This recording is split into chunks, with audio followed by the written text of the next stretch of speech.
Hello, and welcome to Frankly Festivals, the podcast that explores the world of film events and filmmakers in an attempt to demystify each other's pressures and interests and to foster greater cooperation, understanding, and a stronger industry. I'm John Gann. And I'm Bart Weiss. And today we're going to discuss a very broad topic that, while it is important to festivals, and I think that a lot of festivals will gain some good information, this is really critical information for filmmakers. It's about technology, not cameras and lights, but how to best prep your film for festival play. You know, I think every festival has received film files for a long time. Back in the day, we started doing this and taking QuickTime files and playing them on iTunes to get them into a theater rather than doing tape. And, you know, now that things are all digital and things have been changing, there's file compression issues, wrong aspect ratios, inappropriate sound mixes. It's time for us to figure out how to do this right. I agree, and you would think that we've been doing this for so many years with these digital files that people would have figured it out. But the truth is, the festivals stay the same every year. It's the filmmakers that keep on changing. It's always new filmmakers coming in, so they really need to understand this. So today we're going to talk to some of our favorite techie friends, get the skinny on best practices, and talk about everything from projection formats to sound design to building out theatrical spaces to virtual festivals and the very special requirements that they need. But first, I think there's a big win recently, and I think you want to talk about it, don't you, Bart?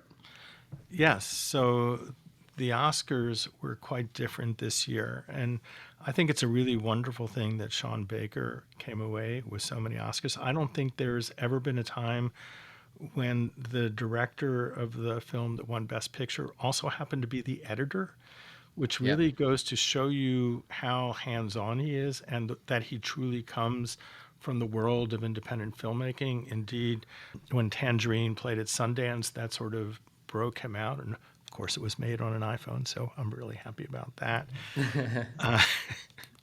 But the thing that's really wonderful about this is it's really what paid off when the Academy 2 years ago expanded its membership to have a lot more people and a much more diverse group of people. And when you have this new group of people with independent instincts and preferences, you start to get a different people winning. And I think this is just really amazing. And Sean Baker has done such a great job at not just winning, but in his acceptance speeches, telling us so much that's really important. So John, tell us, what did he say in those speeches? Well, you know, a week or so before the Oscars was the Indie Spirit Awards, and Sean went on to talk about how he is an indie lifer. He will always be an independent filmmaker because that's the stories he likes to tell. He wants to tell the stories you can't make in the Hollywood system. But he was very adamant about the fact that there used to be DVD sales and kind of sales towards the end of distribution, which don't exist anymore. And because of that, it's really important for independent filmmakers to get upfront monetary deals and to think about a living wage during the entire production period. A lot of these independent films take years to make, right? And so you're very happy. I mean, Anora took 3 years. Within those 3 years, you might think, this is great, I'm going to get X dollars, but then you realize, well, that has to be amortized over the 3-year period. That is it really helping you live? Can you survive on that? So that was interesting in that speech. But then, he had the opportunity to make 3 speeches at the Oscars this year.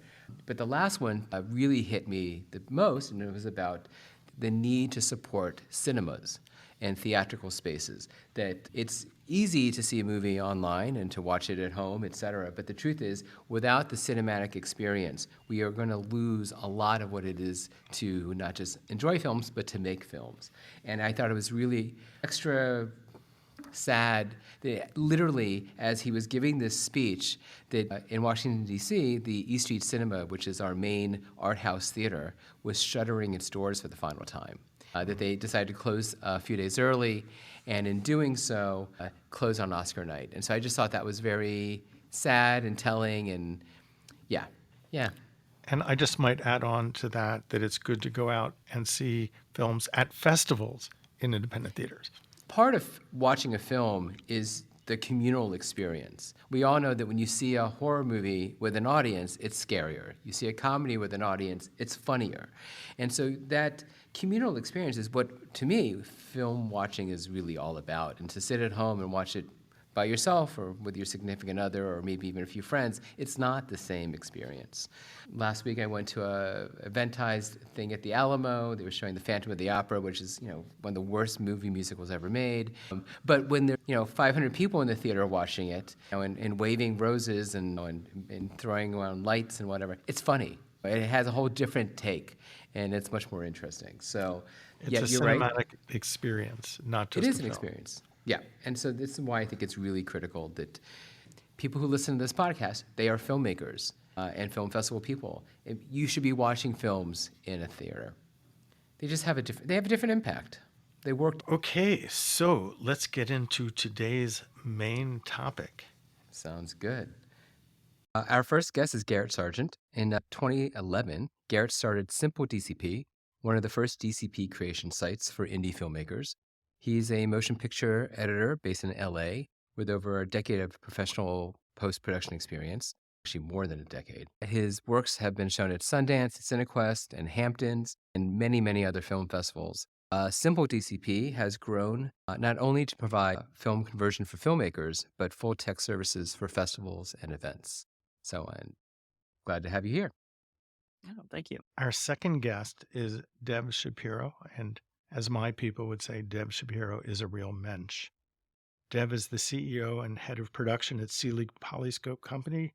He's also the technical brains behind Sea Film Note. His experience in the area of digital cinema, projection, film festivals, and print traffic, with a demonstrated history of working in the motion picture industry. He is often compared to Irving Thalberg.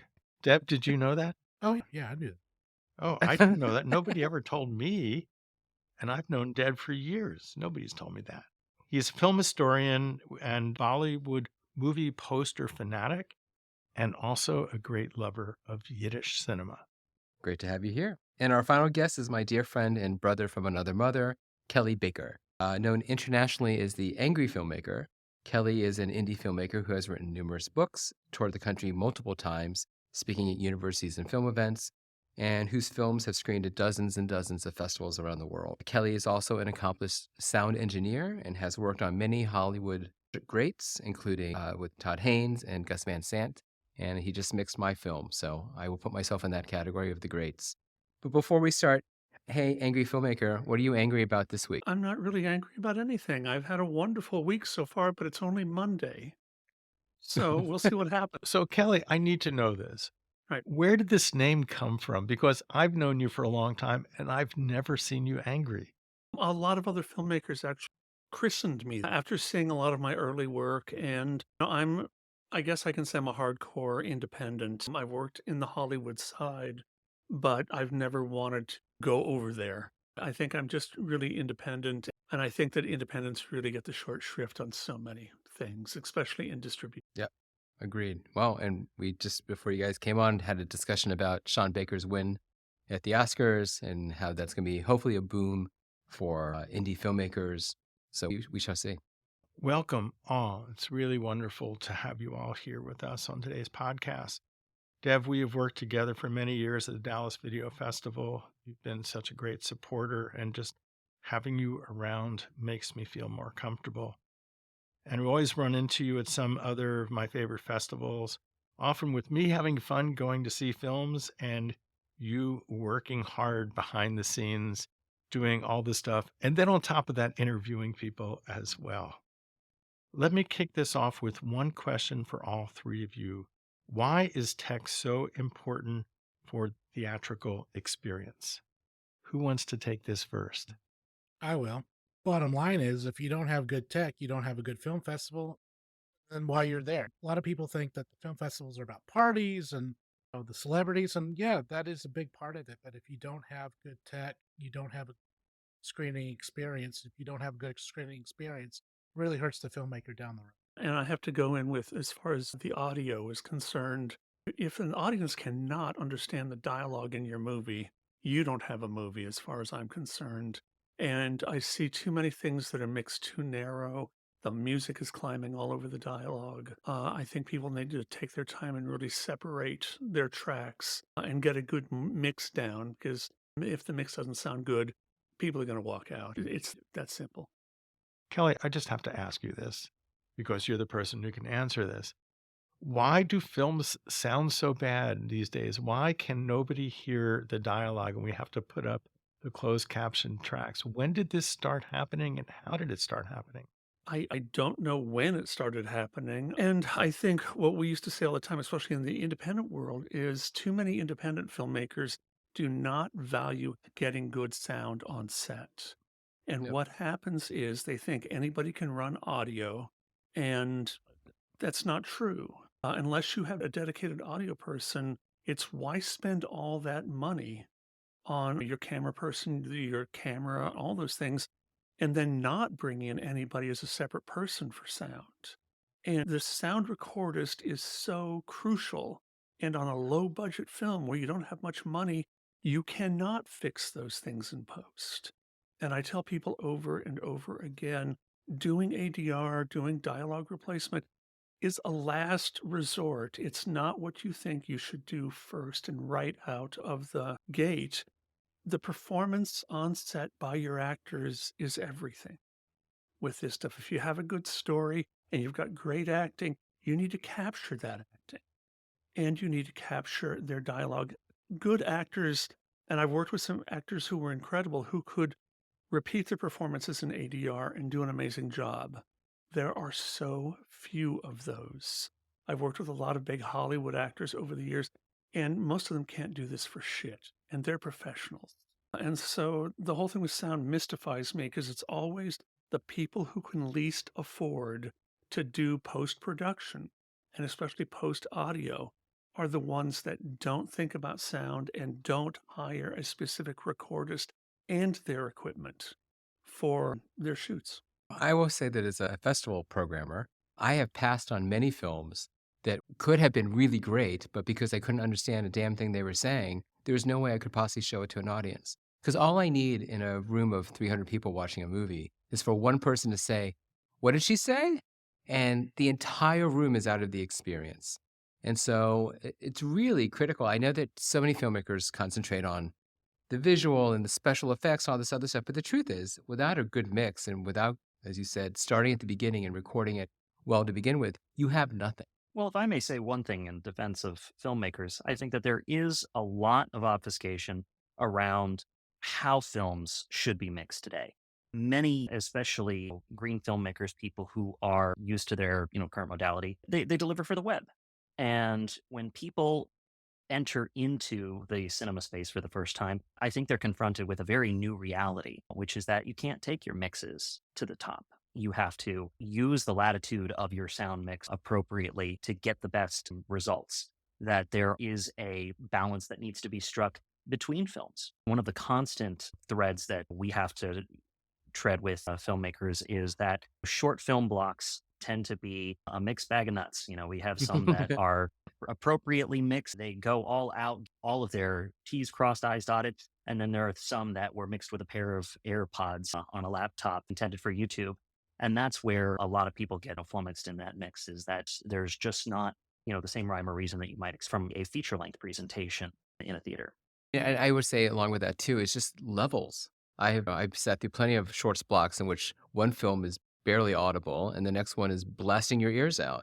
And you can't necessarily rely on the projectionist to fix that because a lot of festivals and a lot of theaters, once the DCP starts running, that's it. There's no one left. There's no one in the room anymore.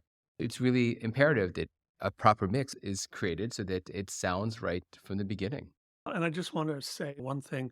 When David Lynch was showing Firewalk with me at the Cannes Film Festival, he flew his mixer, David Parker was a friend of mine, he flew him over and had him in the projection booth. He went in a few hours before. They ran the first few reels, and David set all the levels with the projectionist there.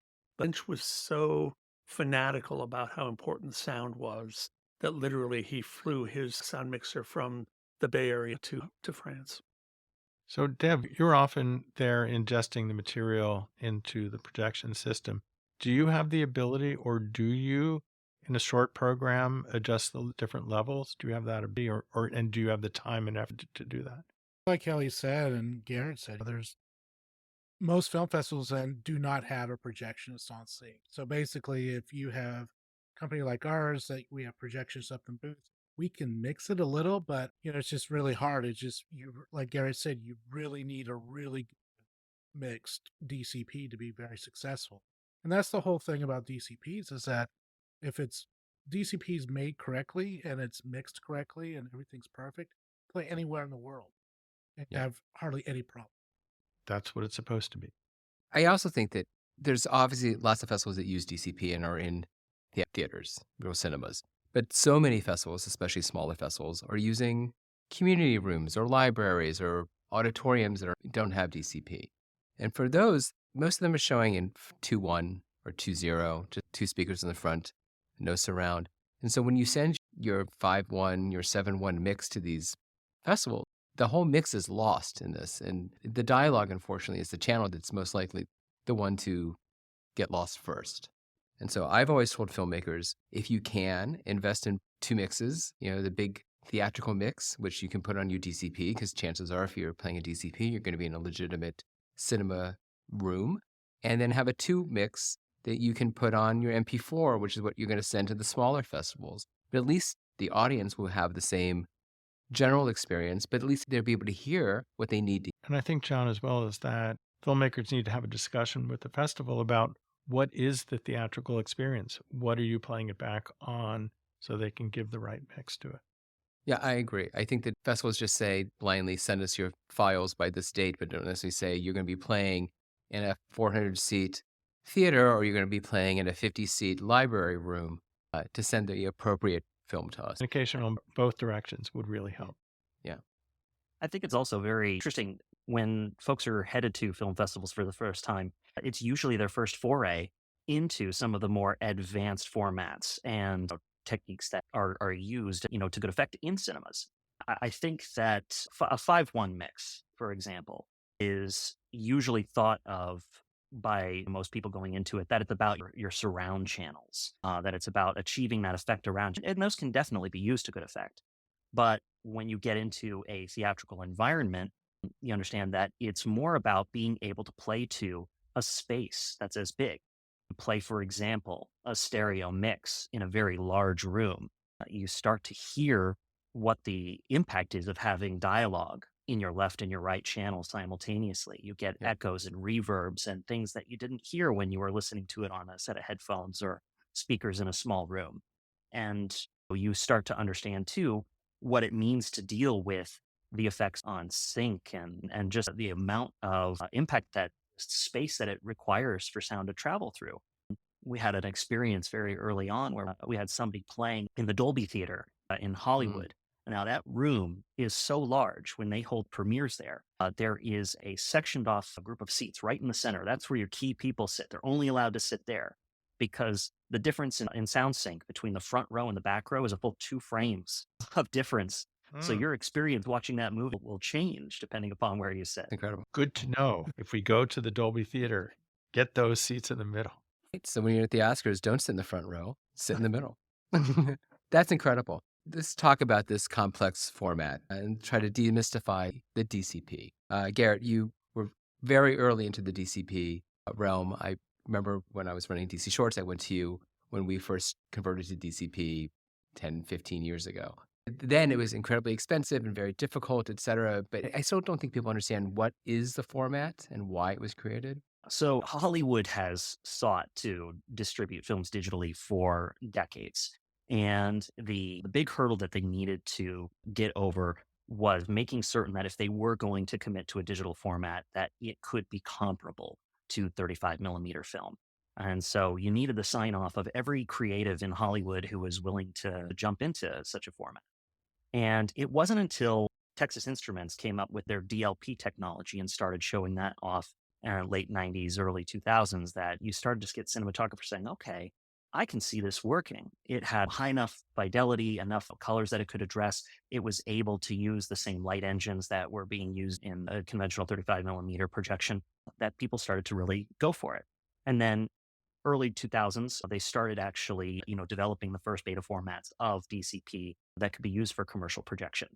The format itself It was a collaborative effort of the studios. They actually got a special sign off from the Department of Justice to work on this format together. Otherwise, it would be an antitrust violation. Right. So they get together and they start to think about, okay, what do we want out of a format that needs to be very highly compressed, but also very high quality. It needs to run on commercially available equipment that's affordable enough for the theater to own and operate, but it also has to be an open standard. So that way we're not siloing it off in some sort of proprietary technology. And then let's think of all of the other things that we need to be able to accommodate a format that's supposed to be distributed far and wide. How do we add subtitles and closed captions? How do we make it so that we can use the same version of that film to multiple regions, multiple territories, all simultaneously? And what came out of that was the digital cinema package. And the digital cinema package is a package format. It is composed of audio elements, video elements, and underlying metadata elements that tell your digital cinema equipment how to put that film together. A projectionist of yore would have taken reels of 35 millimeter film and spliced them together, and voila, you've got your full print ready to serve up on a platter. And when it first came out, it was very forward thinking about what technologies exist, but what technologies are also coming down the line. So it had accommodations for things like 3D, high frame rate, HDR. And now you see in the newer standards that have become codified of late, you've got Atmos mix. I said HDR, the first pass there, that's where it's really coming into play, high bit rate, IMAX and the like. So the approach to it was always to say, hey, this is a standard format that everybody can access, but will be future proofed so that years down the line, we'll all be using the same format and nobody's restricted access to it. If you've got the equipment that can play it, and then anybody can produce the content for those systems. It sounds like it. What these studios did coming together like this is what they did in the 20s and 30s with 24 frames per second and the SEMTI and Society of Motion Picture Technicians and Engineers. It seems like when people first started using video, everybody had their own damn formats. And it's nice to see that with DCPs now, it is a single format. And it's wonderful that everybody came together again after 80 years. It's also amazing when you think about feature films are using the same things that a festival use. It's the same technology. And there's an entry level way for filmmakers, independent filmmakers, to have their films shown in theaters and look good. Kind of amazing if you think about it. So, Garrett, why is it important for filmmakers to have a professionally developed DCP? Well, I think it plays back to what you were addressing earlier with having a solid technical foundation for everything. First of all, it's the lowest common denominator for everybody in that festival. Doesn't matter whether $100 million budget, a $10,000 budget or dollar. You can export out to this format and you have the ability to play on the same equipment. And it's all about how you've used those tools. You get to play it in exactly the same way as everybody else. But the bottom line is that when you're talking about exhibition, there's not a lot of room for error when it comes down to playing. You've only got those maybe minute or two before your film plays in order to address any problem. And that's not the best time to find out that you're missing a file, something's been named wrong, your hard drive isn't formatted correctly. There's all manner things that can be misplaced or go wrong in that process. We work tirelessly to make certain that we've put everything through its paces and that it's going to play right. Even if we've not necessarily gotten all the correct information we need to do the translations that are accurate, we'll work with filmmakers to make certain that we say, oh, did we get the right source color grade from you? Do we know how your sound mix is supposed to be laid out here? But the bottom line is that it's got to be able to play. That's the biggest priority that's there. Of course. I think we've all been to festivals in which the screen goes black because the DCP doesn't play because someone decided that they were going to use some plugin that they found and do it themselves, and it just doesn't work that way. So what is the problem with those plugins for Premiere or DaVinci Resolve? The biggest issue is people will spin out a DCP and won't put it through its paces to make certain that it works. Or that it is indeed what you're intending to play back. And this is an age-old problem that predates DCP. I exported a ProRes file, I sent it to the film festival, and wouldn't you know it, there's a big media offline flat in the middle of my picture. And that's the most important point is you just have to review what you intend to exhibit. And where the softwares come into play is that there are some nuances to the way that this stuff works that have been largely addressed over time. Gosh, I remember when we first got started, if you were playing on a Sony projector in a Regal theater, gosh, they were the absolute worst. They were finicky, they couldn't do it. And then a couple of years down the line, Sony introduced some firmware updates that really shored things up. But for a time there, it was really difficult. Mhm. There are some projection systems out there, they're legacy systems that we're still operating on. They can play back the commercial project. They do 95% of the workload, but there are a couple of plugins that are incompatible that have issues playing back on them. Those will have to be addressed. And then I think the other thing is that as filmmakers have gotten much more comfortable playing around with the technology and spreading their wings with it, they also take for granted that, yeah, if we're going to be playing back on a 10-year-old server, it might not play back my frame rate, or I may have checked a box on something that was not quite accurate. We had unfortunately rejected something for a film festival just the other day where somebody had exported their film at 120 frames per second. It's sure how they did it, but yeah, we'll probably have some problems with that in your typical commercial theater. But yeah, I think the other thing too is that filmmakers at home don't have the equipment to process DCPs. A lot of filmmakers I see are editing their stuff on Mac Pro laptops and stuff, which is fine. Like Garrett's lab and my lab, we have desktops and servers that process these DCPs. And, it's intense on the hardware. And these filmmakers, like I had one filmmaker a couple of years ago, yeah, it's going to take me 10 days to make a DCP. That's what the DCP program says. It's like, you don't have the equipment to do this. Let's do it for you. But yeah, it's just the equipment. It's very intensive to process a DCP. And I will say that most festivals don't allow filmmakers to do a QC, a quality check. They don't have the time. There's not that much time in between shows to allow that. I mean, if you're a big name filmmaker or you're with a studio, yes, you're going to insist on one. But for most people, especially shorts, it's not going to happen. So if you send a DCP that you made by yourself and you haven't tested it in that theater itself, there's a good possibility it's not going to work. And then what happens? They will go to the next film, skip you over, and if you can provide a new DCP, maybe they can squeeze it into another screening, or you lost your shot. That was it. So past few festivals I've worked on, you had to sign a document saying that this was a professionally developed DCP. It had to come from one of these 6 or 7 companies. So we knew it was done right. Because if you sent your thing done at home, it just wasn't going to work. We knew it wasn't going to work. So one thing some filmmaker could do if you had a good relationship to a local movie theater is see if a projectionist will look at it before they open or after they close and just get it up there and run it and see if it'll run. It's a good idea to have relationships with people who are projectionists. I recommend that for listening to your mix too. The art house theaters or just about any place. If they can run your DCP and you can go in and listen to the mix, that's going to tell you so much more about how everything's playing. Bart, I know the Angelica here locally and other movie theaters across the country. If you pay them a couple $100, you could go in like at 7 o'clock in the morning and they'll run your film. What does a DCP cost? I know, let's say for a 10-minute short, about what should it run a filmmaker? We have 2 people who do this. Dev, how much does it cost at your shop? My shop, only about $200. But what sets my shop apart is we don't do by the minute. We have flat rates. So that's what really works for our clients. Garrett? we're about in that same ballpark. Our lab is based in Burbank, and we have a full Dolby Atmos certified screening room available for clients to come in and watch back in.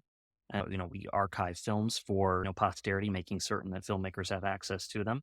Our rates are by the minute in that sense, but we try to do a lot of value add in that sense. And of course, we're in the middle of a major market there, so it's by no means running such a lab is cheap. It's tough to be able to be in New York or LA or even Atlanta's getting out there. Right. $200 to $300 is not a lot to ask a short filmmaker for a professional file that's going to represent them everywhere. Personally, I don't think that's much of a huge ask. They used to be much more expensive when they were $40, $50 a minute. That was very different.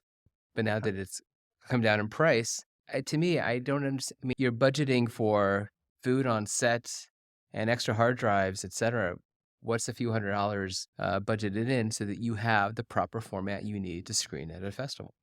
Back in I'm the finding, day, a 16 print cost at least that much. Oh my God, yes. John, I'm finding out a lot in film schools. They don't talk about the end Yeah. game. They don't talk about DCPs or distribution. It's all about getting the stuff made and everything like that. So I'm finding a lot that people don't know how to budget for DCP or print traffic or Right. even stuff beyond that. Both Deb and Garrett used a term I think that a lot of filmmakers don't understand, and that's print traffic. The print traffic is the incredibly thankless job of making sure all the filmmakers send in their files, their films, whether it's DCPs or MP4s, whatever's being requested, that they're sent in on time, and then that they are put into the right theaters at the right time, that they're distributed properly. Both both these guys, their businesses do that print traffic service for a festival, and it's worth every penny. I know I used to do the print trafficking myself and tear my hair out. And then I was like, I can pay someone to tear their hair out too, which is why both Garrett and Deb have less hair than I do. But it's a it's a very difficult job because that part of the festival is like corralling cats, and so it's really critical that as a festival that you have a good process in place. And quite honestly, I think that more and more festivals are using professional print trafficking services because it's just easier and because they've cracked the nut. They know how to do it. Just another thing on this. After you get that email as a filmmaker, please send your film. Don't make us harass you over and over again to send us your film. The unfortunate part right there is a lot of these people who are teaching at the universities and their film schools are not out there making films. And they made films 10, 15, 20 years ago. And things have changed so much. When I used to lecture all over the country, I would be shocked at what some of these people were teaching. And it's because they didn't have their foot in what was going on now. Yeah. Well, unfortunately, I know that to be true. I went with Kelly one year on the tour, and I have to tell you, I always felt like at the end of each session, I sort of felt like, wow, we were the ones bursting all the balloons in the room. You could see all these kids, they were happy and they had so many questions. And then as you were telling them the truth about what the industry actually is and what you actually need to know, that you could see the balloons above each of their heads burst. And you're like, oh, the paid reality check that came in once a year. Right? A lot of kids probably dropped out of school after we were finished with them. No, you gave good information. I was there. Yes, they were inspired. But what film teachers don't know is a subject for a whole nother day. Oh, pick Well, me. pick creatives me. want to be creative at the end Yeah. of the day. I think everybody wants to focus on their strengths. I think what's going to be really interesting is watching the next crop of filmmakers come through. These are kids that were raised on the internet, and they're not the same breed of filmmaker that we've known for the past 20 years. These are kids that know how to self promote. They understand the pre production, post elements intimately. They're not specializing. Now, they're not initiated into the next level up. A lot of them, they're used to spitting out an MP4 and getting it up onto YouTube and racing along with that. But I think that there is a lot more latitude working with this new crop of storytellers because they're so used to wearing so many hats on everything that they do. So, Garrett and Dev, let me just ask you, because you're here, this is an opportunity to do some training for student filmmakers about the reality of DCPs. You guys can do it. I think we got to get everybody back into cinemas and cinema mode first and foremost. I loved Sean Baker's speech at the Oscars last night. He just made this incredible plea just to let's not lose, the culture of cinema. And that is, I think, the most important part about the film festival experience, film going experience, when people are used to telling their stories and watching it on a little 4x4 screen on their laptop for months on end. And then finally they blow it up to, that 40-foot screen. It just has a completely different emotional resonance with them. I know when people come in our lab and they see it for the first time, it's just, wow, can I see that again? Can I listen to that again? Oh, and that's the magic moment for a lot of people. I want to foster that in every filmmaker, new and old. Last question on this area. Is there anything a filmmaker can do to make a better DCP? Is there anything they can do to prepare themselves for giving it off to you? Is there something they're not doing or could do better?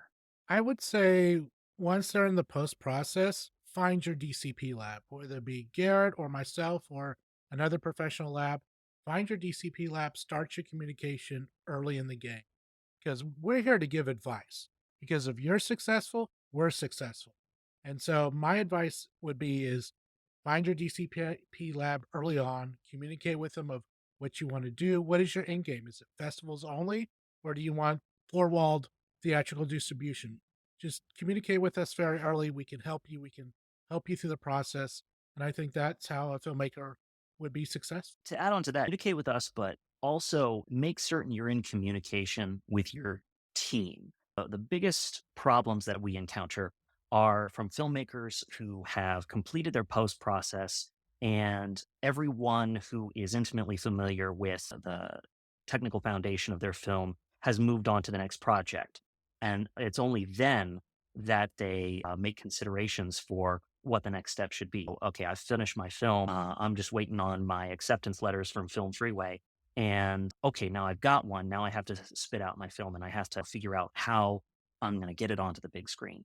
That's where we get a lot of hiccups in that process. We have to work with the filmmakers to make certain that they're getting us the best resources in order to make, their finished print. Don't send us an MP4 if you can avoid it. If you can help yourself there. Get us the highest quality product that you can, and we can turn around the highest quality output that we can consequently. And talk to, everybody on your team about, what's going to be necessary down the line, your mixers, your colorists, your editors. And I think just a personal pain point of mine, I know that last minute edit can be that's really tempting. You just got to shore that one thing up. But if you've got your DPX sequence spit out by your colorist, and if you've got your stems from your mixer, and then you load that back up into Premiere, it's there's a lot that can happen in that process where things get crunched, get torn up. It just doesn't come out right. Commit, make certain that you're locked and finished, and you'll have a much better time. Garrett, would you suggest that once you've locked picture and you've done your sound mix, even before you've been accepted into a festival, while your team is really there to create the DC? Yeah, it's a great time to be able to do a preemptive all of the film festivals that you hope to get into, because that's where most places are gravitating towards. Certainly make certain that you are picture locked. If there's any doubt that there are no changes left to be made, and I know that can be difficult with some films because you're waiting on legal clearances, you've got a limited time frame to work with your licensing on your music. That's all part and parcel for making those decisions. But this is going to be something you'll live with and you'll travel with for the length of your film's exhibition life. Yeah, and oftentimes when you see a film in a theater for the first time, you might want to make a few changes. As Deb was saying, if you bring the DCP company in, everyone is so there and you're making these decisions, it's going to be a lot easier. Even if you are still making some edits down the road or whatever, at least that initial team will have communicated with the DCP company exactly what they need and what is going to be provided. Let's talk about virtual festivals and virtual events. They have very different tech needs than theatrical. And I know that a lot of bigger festivals are eschewing their virtual presence right now. I think virtual is still a really important programming aspect for all festivals. But what special tech considerations filmmakers know about to ensure that they have good screening experiences online? The thing that emerged out of virtual festivals coming onto the scene is that a lot of filmmakers were introduced to accessibility technologies for the first time.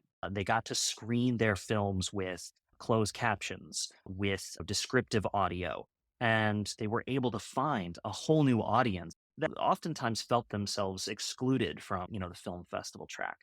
And through that, I think we've seen a lot of festivals, a lot of filmmakers express a much greater interest in employing those technologies. From our side now, handling the physical print traffic, we try to help people through that process of understanding the technical differences and what needs to take place if you're going to add captioning, if you're going to add descriptive audio. There are just slight nuances there that need to be addressed. But I think those were the most critical advancement that were made as a result of the virtual circuit was introducing people to that. The great thing about virtual is that when people upload their films to platforms, they very oftentimes get a chance to see everything, to do those tech checks that are otherwise not available to them in cinematic exhibition. So what you see is what you get, and that's how it's going to play out. The best thing that you can do to ensure that you're going to have a successful virtual screening is to make certain that you're watching everything, that it plays the way that you want to. Make sure you're reading those captions, spell check them, and to all of the requisite planning for how you're going to take advantage of that virtual screening. There are places that do great filmmaker Q&As in Google Meet sessions or Zoom sessions after the fact. There are some places that have the ability to take that virtual screening and host that for many days after the film festival. So you've got a chance to, address a much wider audience than you otherwise would. So your pregame and your postgame, I think, are pretty important there. What is the best way to send a large file over the internet? These are all massive files back and forth. What software or hardware, what do you use to send files? This is for Garrett and Deb. And if Kelly has a suggestion, that would be good too. Well, there are a lot of great tools that have come about in recent years. Our lab uses Signiant Media Shuttle for all of our transfer purposes. That is a time-tested technology. It utilizes some proprietary protocols for being able to fill up your internet connection as much as possible, and then making certain that all of the files arrive there and they are bit for bit accurate. So it requires the use of a plugin. There are other services out there that we've employed in varying degrees. Massive.io is a Canadian company that does a really fantastic job there. On the much less expensive end of the spectrum there's a company called FileMail. Their service is a little bit harder to navigate. It doesn't have a lot of the same acceleration tools in there, but they've been, one of the more reliable technologies I've seen. And they don't require the use of a plugin. You can upload that straight through your web browser.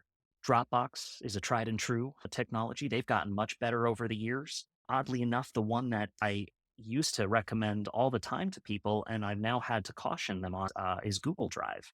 And Google Drive is still very fast, but in their efforts to make it easier to transfer files and make certain that they're not overwriting things. If you send a DCP through Google Drive, very oftentimes when you download it, it will rename files as you download it. You'll get numerators at the end. And as simple as that is, that's enough to break the DCP, because the metadata sidecar files in a DCP are going to be looking for your specific video MXF, your specific audio MXF files. And if they can't find it, then your DCP is technically it's not working. It's an easy enough thing to get around, but definitely know that's what you're up against. Whatever you do, not zip your or compress your DCP, because that will damage the file structure of that DCP. What most people don't realize is that these DCPs are kind of very sensitive to changes. So I've seen where filmmakers have zipped a DCP and I can't get it to work to save my life. So whatever you do, make sure your file structure is the same. So whether it be your standard 6 files, or if you have subtitling and other assets, whatever you have in there, be sure you upload everything as is and don't compress it. As Garrett said earlier, the DCP is not just a format, it's a series of files. In fact, it's hundreds, if not thousands, if not hundreds of thousands of different files that are put together and with kind of one master file saying, you're going to play this frame, then that frame, then this frame, then this frame, and that frame. And they're not all together, they're not sequential necessarily in the file structure itself. So if you screw anything up, you can't get back to it. I hope this is really good information for all of you out there who are getting accepted into a festival and know what you have to come up with to make it work. Yeah.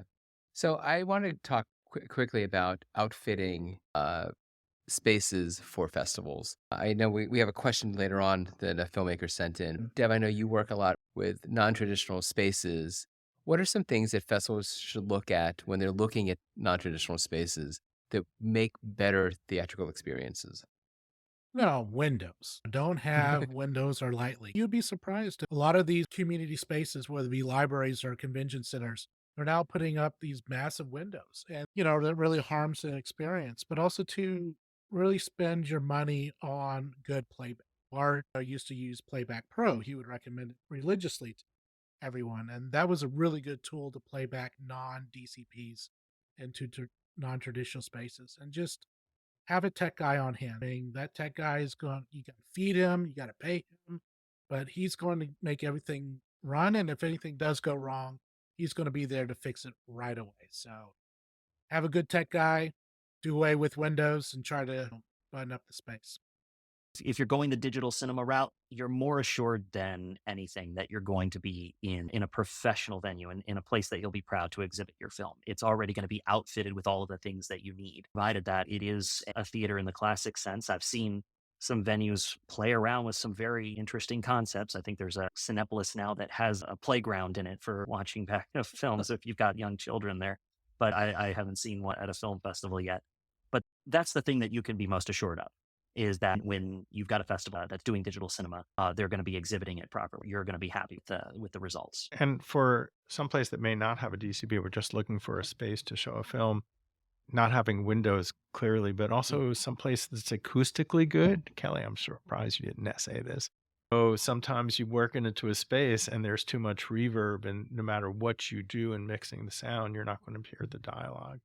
And so sometimes you get a cheap space, but it's not good for sound. And I think the sound often is the weakest point of a bad projection environment. Yeah, right after the windows. Right next to the windows are the Yeah. sound problems when Yeah, there's or somebody one making tiny little noise. speaker up front. Well, You want to avoid all that. well, again, everyone's so worried about the picture that no one necessarily thinks about the audio. But the truth is, audiences will forgive bad picture. They will think it's an artistic choice, that you chose the frame to be out of focus, that you chose it to be stuttery, whatever, that's some sort of artsy thing, right? But if they can't hear it, then you've lost everyone. So to me, audio is always much more important than video, especially in a theatrical space. And if you have a small film and you're mostly going to be playing smaller festivals that you know aren't going to be using mega cineplexes, et cetera, that you really need to make sure that your mix is such that it will play on two speakers pretty well in a space that is probably non-traditional, but the audiences will still be able to enjoy it and get to hear every word of it. It's what we said earlier about having two mixes if you can afford it, if you Yep. can.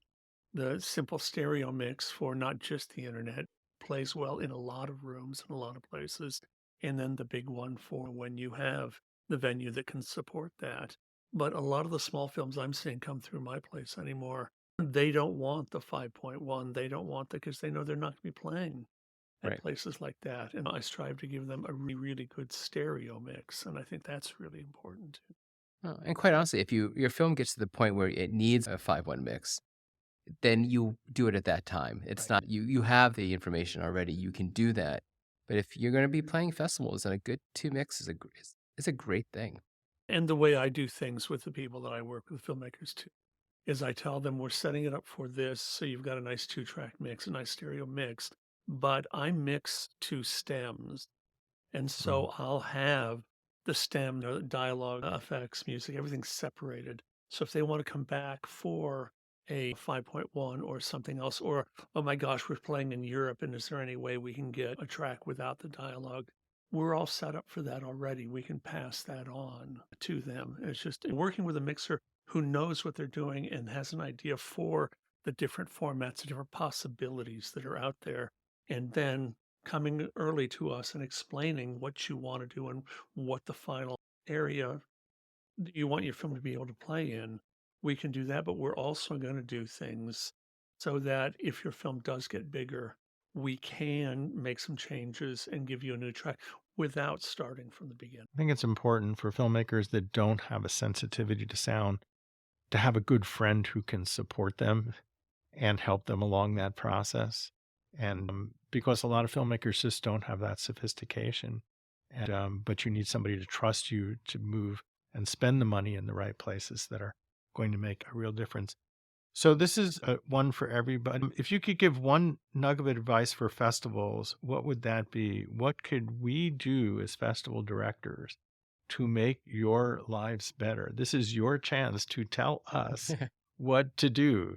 I would say partner with a DCP company like Sealig or Simple DCP because we can tell you what the processes are. We can lay this all out for you. We can handle your print traffic. I know I can. I know Garrett can. So if you partner with a DCP company, you're going to be successful in intaking the DCPs from the filmmakers. You can also let us interface with them and answer questions and be the help desk. So yeah, partner with a good DCP company, but also too, end of the day, partner with a great theater. Make sure that the theater has their firmware updated. Make sure their bulbs are changed correctly and often. Make sure there's a projectionist that is going to be on scene during the festival that can handle or answer any technical questions. Yeah. I'm going into a lot of theaters post COVID that have not done their upgrades, have not cleaned their screens, have not cleaned their bulbs, have not cleaned their projectors, have even cleaned the server. I'm finding trailers from 5, 6 years ago still on these projectors. Make sure that the facility you are renting is up to date, is up to standard. Garrett, do you have a quick one you want to pitch to us? Oh gosh, I think don't be afraid to communicate and assert exactly what you want from your filmmakers. There are a lot of filmmakers who I think are reluctant to take the next step and go the extra mile in order to get their film ready for the big screen and really establish themselves at your event the way they can present themselves. I think it's really easy to give people a little bit of extra latitude in that sense. But I think if you hold to a standard, if you know the event that you want to put on and you know what it takes to get there, leading filmmakers to that point is essential.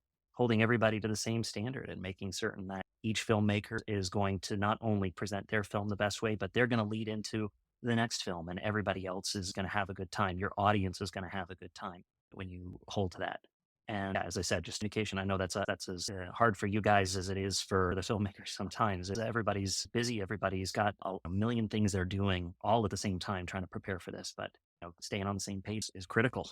I like what Dev said about making sure that wherever you're screening the films is up to snuff. And that's not just picture wise, it's the audio as well. If the places you're screening are in good shape, that's really, really important. That's going to make everything look and sound the best that it can. This has been a great discussion, and I know that all of our filmmakers and film festivals organizers are going to learn a lot from this. Now it's time for us to answer some questions that have come to us through Reddit, and I hope you guys will stay around for the bonus round.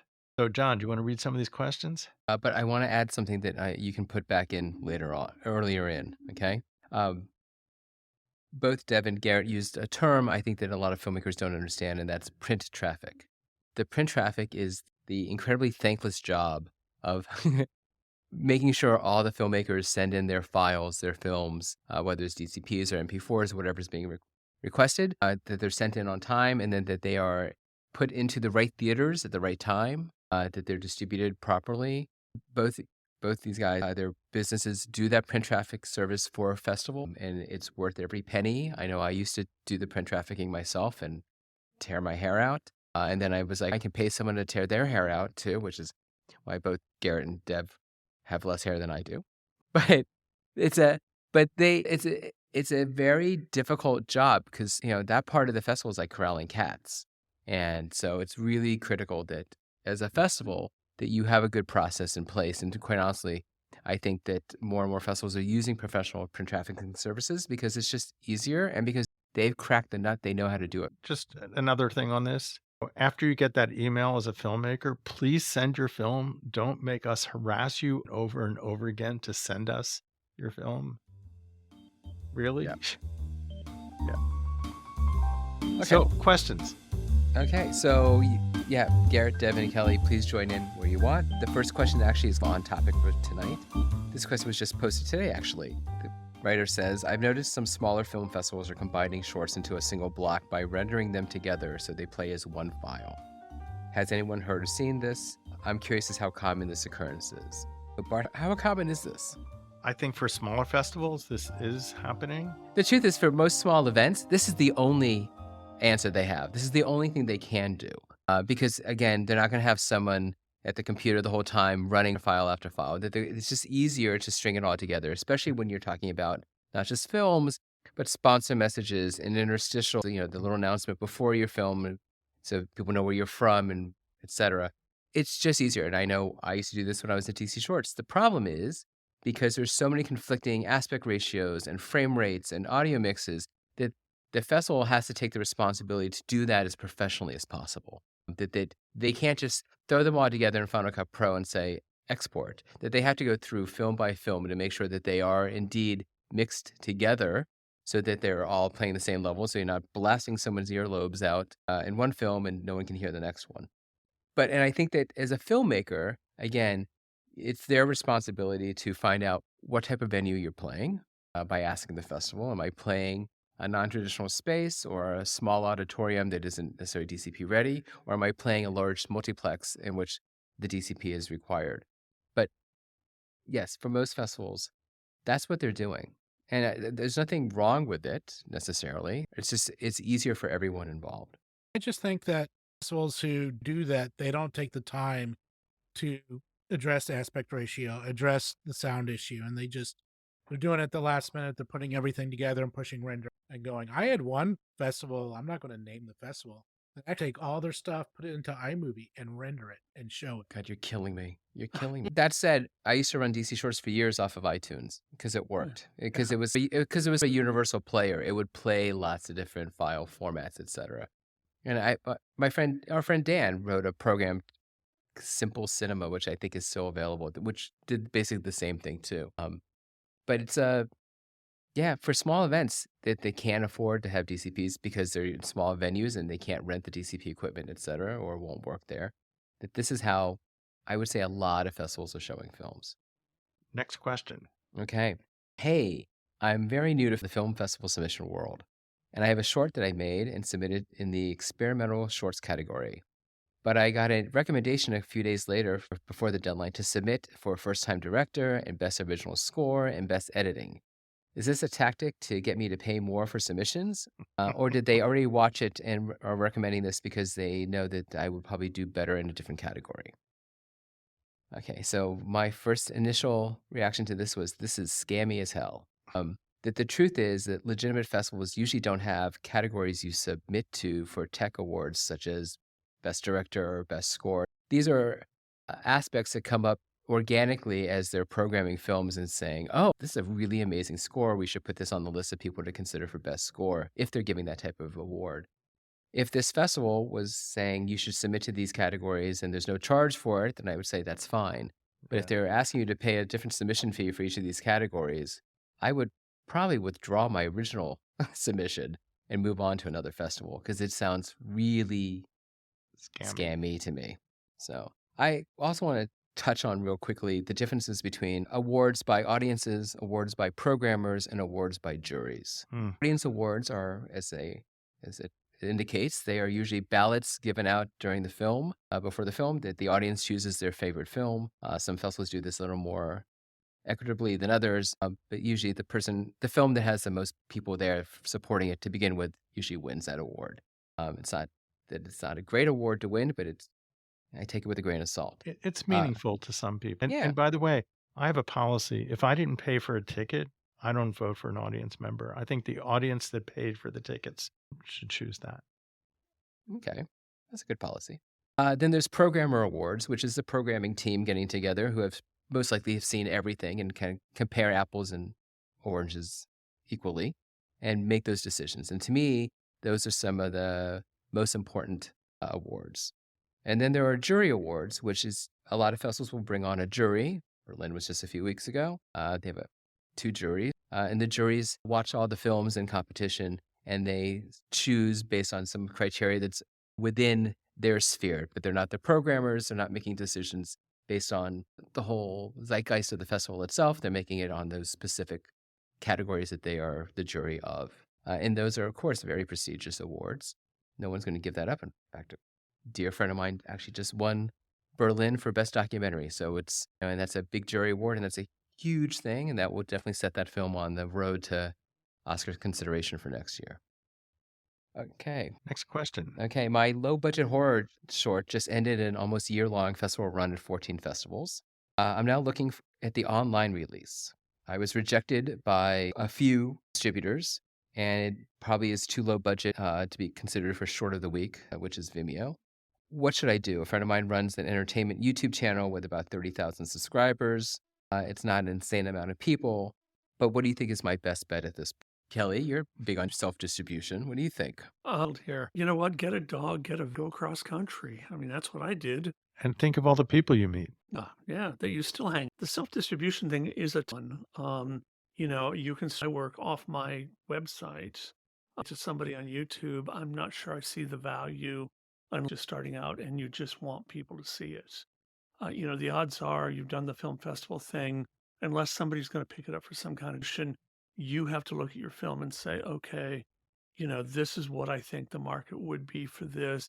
Can I reach that market? How do I find that market? How do I get there? There are so many things now with people podcasting and stuff. Is there a couple of good horror film podcasts you could try to get on to talk about your film and get them to stream it someplace else? You can stream for money on Vimeo. There's a Mm. bunch of streaming services. But I would say look at what your film is realistically and where do you think the market is? Where do you think the audience is? If it's a shorter film, then, 99 cents on Vimeo, not, whatever it might be, start bringing some cash back. I don't like gigs. That's my deal. I agree. You have to understand, if you're doing self-distribution, that's another job, and you have to treat it like a job. It's like from the beginning of this session today, you thought your film was over when you locked up. You have to do all this work to get your DCP. You have to do all this work to do self-distribution. There are more jobs that you have to have as an independent filmmaker. And a lot of these are difficult, take a lot of learning. And let's just say you didn't have the energy you had when you started making the film. You never have that energy. Right. And at some point, you just have to say, I'm done. I've distributed as best as I could. I sent it to as many people as I could. It's available on these platforms, and that's the best I'm going to be able to do with this and move on. I would caution, though, make sure that you're signing non-exclusive distribution deals. If you're with some of these smaller platforms, you don't want to be locked into someone for periods of time. I know filmmakers who have done that and been screwed out of their film, basically. They don't have access to their film anymore for a period of 10 years, Yeah. and so that's And heartbreaking. that's really, that's super. Yeah, it is. And again, like Kelly said, get in the car and start going around and showing your film. Put up posters in cities and for a wall if you can afford it, and get out there and show your film to audiences. I've also too noticed with older material, a lot of filmmakers are now contacting the film festivals they originally ran in and said, "Hey, I want to do a 15-year anniversary screening, or if you're doing a 20-year retrospective, let me be part of it." And then I've seen films that were made 10, 15, 20 years ago. The excitement gets regenerated from that as well. Yep. So don't give up. Yep. Okay, and our last question is, are there North American festivals that provide free lodging and airfare to short filmmakers? From what I understand, it's more common in Europe where festivals get government funding. So the short answer is no, but that's not necessarily true either. Anything's possible if you ask. Of course, you can ask the festival if you can supply both.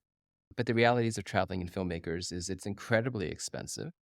And most festivals, especially smaller festivals, will be glad to offer you accommodations, either in a hotel that they can make a deal with or in a volunteer's home. And I know when DC Shorts, we used to do homestays all the time because it was easier and a lot less expensive.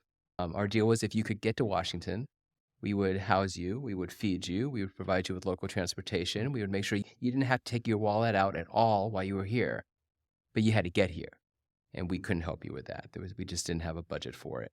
I guess the other thing is to think as a filmmaker, if only one of these two was available to you, either free airfare or free lodging, what else would you need from a festival to entice you to attend? I know I've worked at festivals before in which we didn't give housing or airfare, but instead we gave a screening fee that could cover such an expense if that's how they wanted to spend it. And it was up to the filmmaker to choose what that was. Or we would say, listen, we can afford to give you $700 for your film. You can use it as a screening fee. You can use it for hotel. You can use it for airfare. You figure that out, but that's all we can offer you, and you can make that work. Good plan. I think it's important to pay something for your film to be there, whether it's a hotel or airfare or cash. I think that there should be something. I tell filmmakers all the time, if you have your own production company or an LLC or DBA, you can go to these hotel chains and get corporate accounts that will give you deep discount on travel. I've done it with Southwest, Motel 6, Best Western, a lot of other brands. Also, too, most people don't realize, and I told several filmmakers this and saved them a lot of money, you don't have to be a senior citizen to join AARP. You can get deep hotel discounts AARP or other membership services. So I tell filmmakers all the time. If you have a production company or DBA or LLC, you can strike these corporate deals with these hotel chains and these airlines and cargo companies. They can Right. really save you a lot of money in the long run. And I've said this before. I think it's really important for filmmakers to weigh the importance of being there versus staying at home. And what's your goal? I don't think you should be traveling to every festival because there's just some small festivals that you're not going to make the connections you need. But there are other festivals that you are going to make those connections and you're going to meet other filmmakers or people in the industry, in which case that's an investment to be there and you should be making that. And if that festival can only offer you a hotel room for 2 nights, that's still pretty generous in the scheme of things. And that you need to decide whether or not you're going to pick up the other $600 for airfare and a rental car or whatever. And I think, John, that this really is to this theme that we kind of almost every week. What do you want out of a festival? What is your goal? What is your strategy? If you Right. know going in, then you'll know if it's worth the money that's going to take, if you know that's what you're trying to do. The truth is, I loved when I had film on the festival circuit. I loved going to festivals. I loved meeting filmmakers. It's how I met all of our panelists. You meet the people you want to work with. Yeah. And to me, that's the greatest thing of all. But you're not going to do that sitting at home. That's true. So you have to make that investment. And with that, Bart, I think we are done with this episode. Oh my! What are we talking about? Really?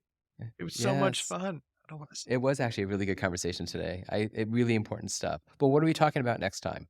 We are going to tell you about all the different kinds of people that work at film festivals. Sometimes you know who these people are, and sometimes you don't even know that these people exist. So we will have programmers, festival directors, hospitality crew, volunteer coordinators, and many others.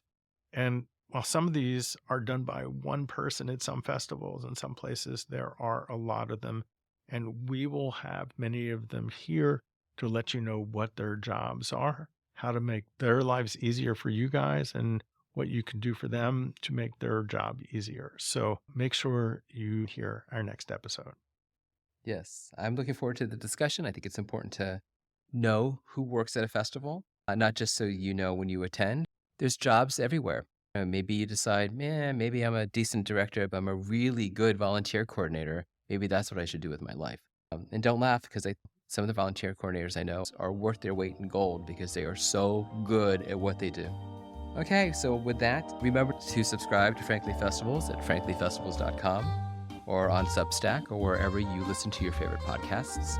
Also remember to send us questions to franklyfestivals.com or we'll just scrape something off of Reddit as we always do.